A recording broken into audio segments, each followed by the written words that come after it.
আজকে বাংলার জমিনের মধ্যে এমন কিছু আউল বাউল ফাউল মার্কা লোক আছে যারা আল্লাহ এবং তার রসুলকে নিয়ে কটূক্তি করে। তারা সাহস পায় কোথা থেকে? আল্লাহ পাক রব্বুল আলামিন বলে, এই সাত আসমান সাত জমিন আমি রব্বুল আলামিন সৃষ্টি করেছি একমাত্র বান্দা তোমার খেদমত করার জন্য। তোমার এত বড় সাহস, তুমি আমার জমিনের মধ্যে বসবাস করে তুমি আমার নিয়ামত ভক্ষণ করার পর তুমি আমি রব্বুল আলামিনের দরবারে তুমি কটূক্তি করো। এই বাউলগুলোকে ধরে ধরে পিঠের চামড়া তুলে দিতে হবে। চিল্লায়ে বলেন ঠিক না বেঠিক? আউযু বিল্লাহি মিনাশ শাইতানির রাজীম। বিসমিল্লাহির রহমানির রহিম।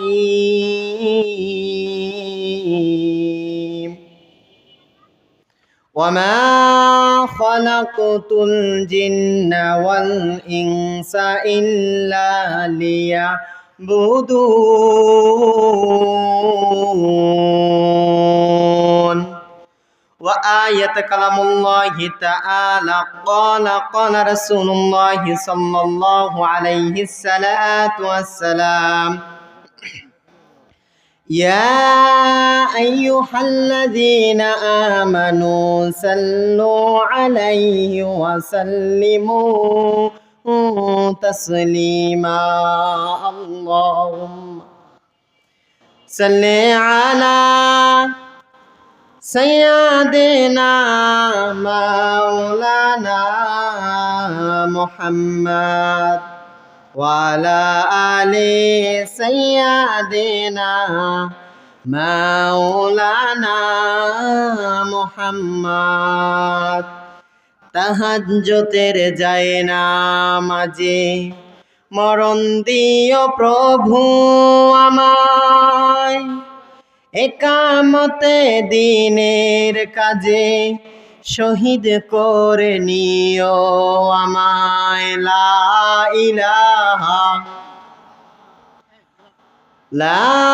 ইলাহা ইল্লাল্লাহু মুহাম্মাদুর রাসূলুল্লাহ।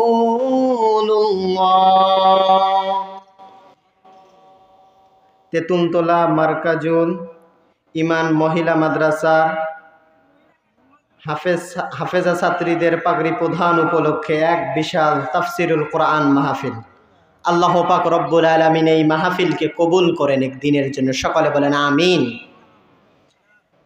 সভাপতি জনাব আব্দুস সুবহান, আল্লাহ পাক রব্বুল আলামিন ভাইকে নেক হায়াত দান করুক। আরও যারা ওলামায়ে কেরাম আছে আল্লাহ তাআলা তাদেরকে সকলকে দিনের জন্য কবুল করুক। সকলে বলেন আমিন।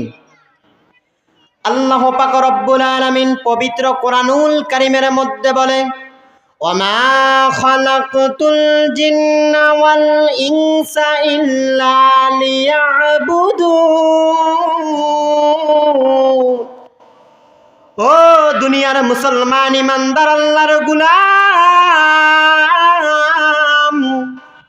ও কবর পথের পথিক, আমি রব্বুল আলামিন তোমাদেরকে এই দুনিয়ার মধ্যে বৃথা কোনো কারণে পাঠাই নাই রে গোলাম। ওয়ামা খালাকতুল জিন্না ওয়াল ইনসা ইল্লা লিয়াবুদুন। বান্দা শোনো, এই জমিনের মধ্যে গাবি তোমার গোলামি করে, এই জমিনের মধ্যে সমস্ত কিছু তোমার গোলামি করে, তোমার কথা শোনে। বান্দা তুমি মনে রেখো, তুমি একমাত্র আমার গোলামি করবে রব্বুল আলামিন। আমি রব্বুল আলামিন তোমাকে এত সুন্দর নিয়ামত দিয়েছি বান্দা, যদি তুমি এই নিয়ামতের শুকরিয়া আদায় না করো তাহলে আমি রব্বুল আলামিন তোমার কাছ থেকে তোমার নিয়ামতগুলোকে ছিনাই নেব। চিল্লাইয়া বলেন ঠিক না বেঠিক? আল্লাহ পাক রব্বুল আলামিন বলে, গোলাম শোনো শোনো, আমি এই দুনিয়ার মধ্যে তোমাকে বৃথা কোনো কারণে পাঠাই নাই। এই দুনিয়ার মধ্যে তুমি যদি মনে করো এই দুনিয়াটাই তোমার সব কিছু, তাহলে তুমি এখনো বোকার স্বর্গের মধ্যে বাস করতেছ। আমি রব্বুল আলামিন তোমাকে এই দুনিয়ার মধ্যে পাঠিয়েছি একমাত্র আমার গোলামি করার জন্য, একমাত্র আমার দাসত্ব করার জন্য। বান্দা, যদি তুমি আমার পথ থেকে দূরে গিয়ে যদি তুমি নিজেকে ফেরাউনের মতন দাবি করো, আনা রব্বুকুমুল আলা, তাহলে আমি রব্বুল আলামিন এই জমিনের মধ্যে তোমাকে লাঞ্ছিত করে কবরের মধ্যে নিয়ে যাব। চিল্লায় বলেন ঠিক না বেঠিক?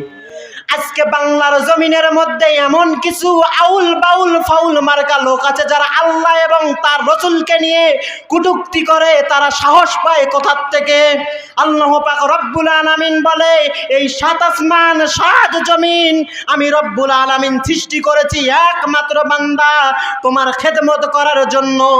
তোমার এত বড় সাহস, তুমি আমার জমিনের মধ্যে বসবাস করে তুমি আমার নিয়ামত ভক্ষণ করার পর তুমি আমি রব্বুল আলামিনের দরবারে তুমি কটূক্তি করো।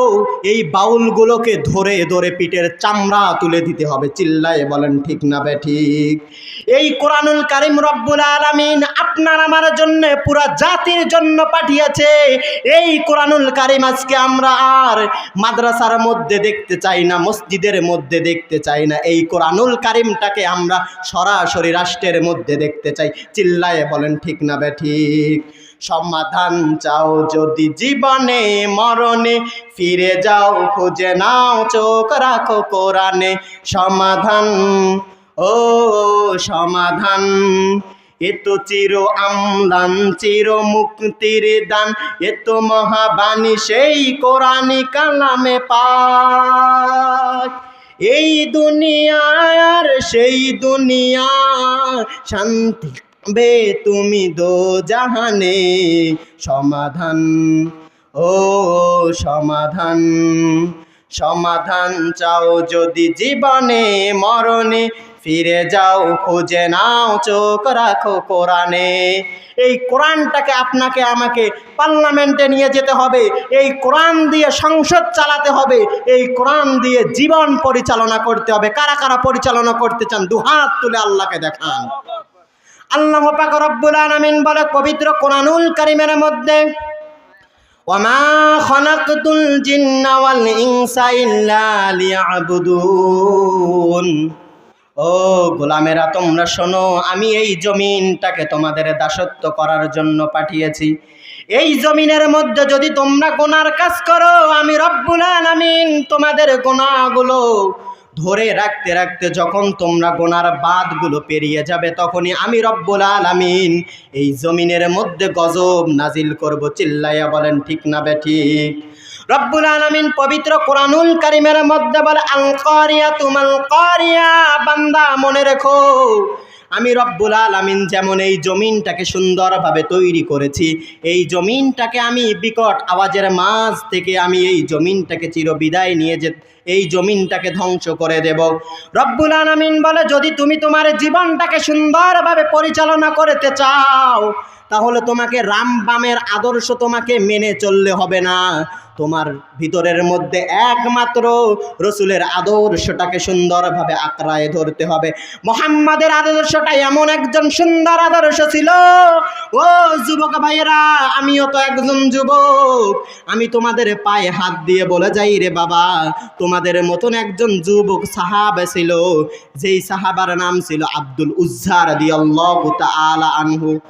এই আব্দুল উজ্জা রাদিয়াল্লাহু তাআলা আনহুর বাবার অটল সম্পত্তি ছিল, তবুও আব্দুল উজ্জা রাদিয়াল্লাহু তাআলা আনহু মুহাম্মদের প্রেমে পাগল হয়ে মুহাম্মদের সাথে হিজরত করেছিলেন মক্কার মধ্যে। লম্বা ইতিহাস। এই আব্দুল উজ্জা রাদিয়াল্লাহু তাআলা আনহুর বয়স যখন 11 থেকে 12 বছর পড়ছিলেন, আব্দুল উজ্জা রাদিয়াল্লাহু তাআলা আনহু মুহাম্মদের আদর্শটাকে সুন্দরভাবে ফলো করতেন।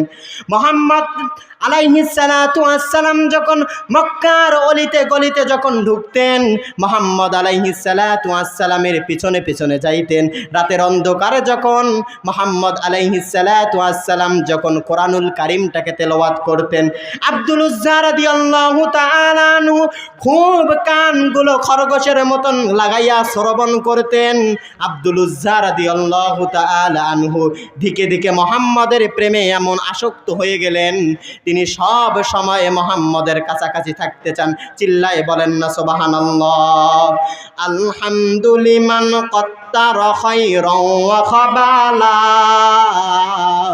والشكر لمن صور حسنا وجمالا فرد صمد عن صفة الخلق بريء رب أزل إن خلق الخلق كمالا لا جد ولا ند ولا حتى لمولا الآن كما كان ولم يلق زمالا ও দুনিয়ার মুসলমান ইমানদার আল্লাহর গোলাম, ও কবর পথের পথিক, এই কারণে আপনাকে আমাকে সদা সর্বদাই রব্বুল